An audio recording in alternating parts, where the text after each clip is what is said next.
Vous les attendez, mais il ne faudra pas être gourmand. L'année prochaine, on parle des augmentations de salaire très modérées a priori. Oui, plus 3% en moyenne et pas pour tout le monde. La baisse de l'inflation devrait inciter les entreprises à la prudence. C'est le principal enseignement de l'enquête annuelle sur les rémunérations d'un cabinet spécialisé. Barthélémy Philippe, près de 1000 entreprises dans tous les secteurs d'activité ont été interrogées.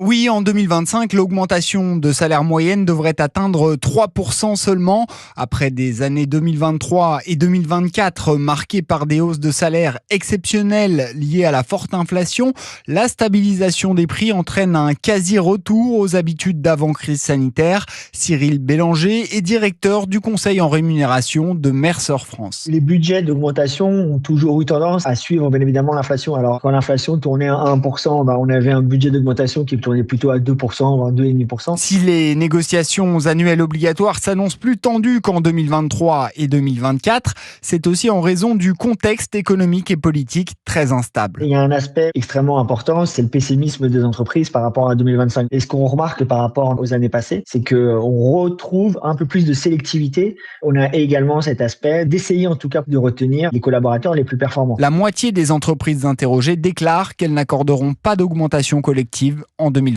Barthélémy Philippe du service économie d'Europe 1.